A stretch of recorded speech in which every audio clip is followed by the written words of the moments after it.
Hey guys! So, it's me, Melky T. So, for today's video, gagawa po tayo ng video and ang gagawin natin ay haul ng school supplies. So, bago tayo magsimula, please like, share, and subscribe. And don't forget to click the notification bell na rin para updated ka sa akin every upload. So, start na tayo. So, ayun, tagal ko nang iniintay tong upload na to. Promise. Kasi, ito na ulit ako pag-upload ako ng video. Pero, hindi ko alam kung patuloy ako mag-upload yung kagaya ng Tuka-Boka videos ko. Kasi, FYI, nag-quit ako ng Tuka-Boka for a few months and I don't know if mag-comeback pa rin ako or no. Ayun na nga, diba, nakwento ko naman sa inyo yung reason kung bakit kasi busy ako and yung sa shop ko nga. Yun. So, bumili nga pala kami kanina guys ng school supplies. Pero, hindi kami nakabili ng notebook. Kasi, short kami guys sa budget. Nakalimutan ng mother ko magdala ng pang notebook. Kaya, ayan. Bukas pa kami guys bibili. Pero, I'll try to take a video with it. So, yeah. Naman siguro, no, hindi pa naman ako nagbago. Ganun pa rin. Okay. Ayan siya. Ganyan siya kalaki. Ang laki niya, promise. Kasi ang dami namin binili. Kasi, guys, alam niyo ba, ang dami namin requirements sa kasi high school na po ako, kaya po ganon.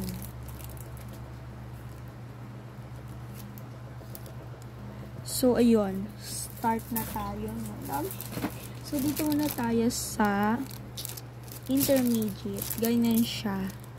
Yan, nabili ko siya guys sa Pandayan. Yan, mura lang naman siya, affordable. Ayan. Ito guys, ang ganda kasi ng quality niya. And affordable at the same time. The next is 1/2 crosswise premium book paper. 80 leaves siya. Ganyan. Ganyan siya.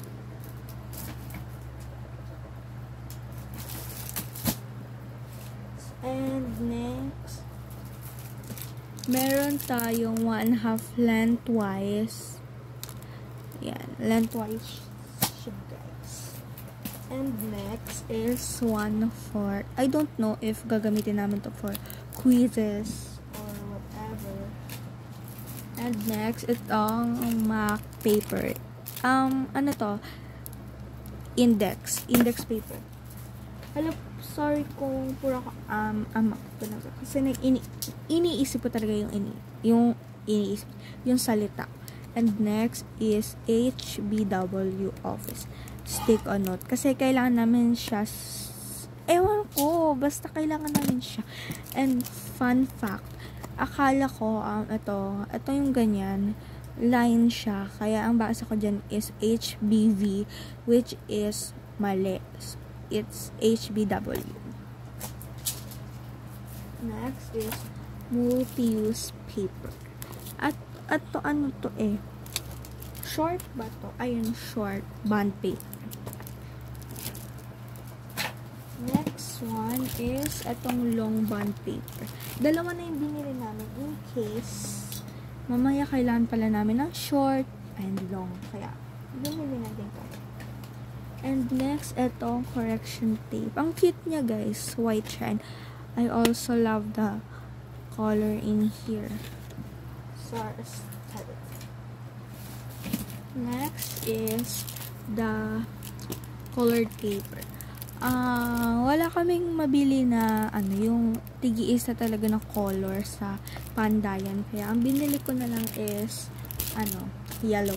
Nabili ko nga pala to for 37 and ang laman niya is ito, ang pinili kong color is yellow. Kasi wala silang cream.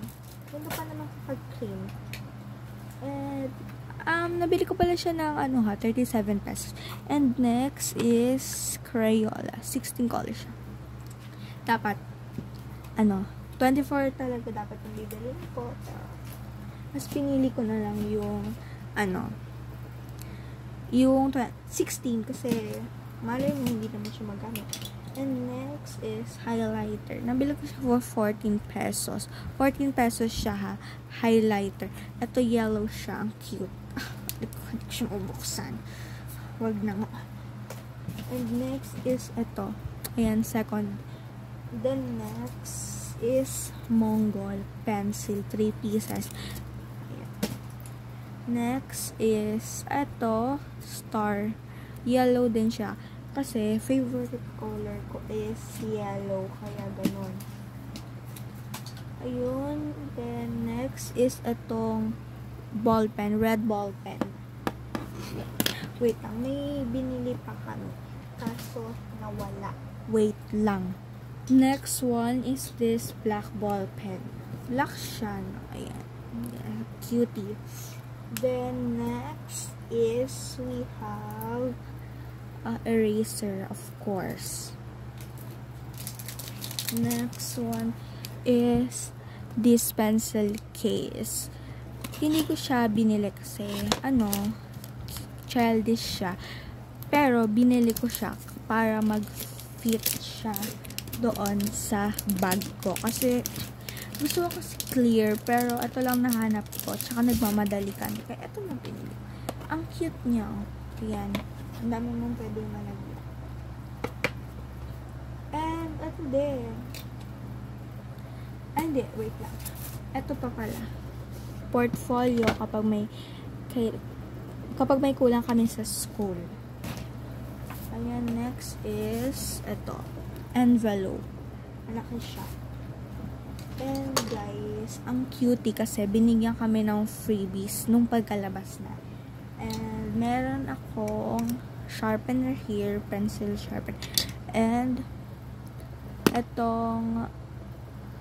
deli siya, ayan, as you can see naman sa ayan ayan, ang cute niya kasi tignan nyo, writing creativity. That's it.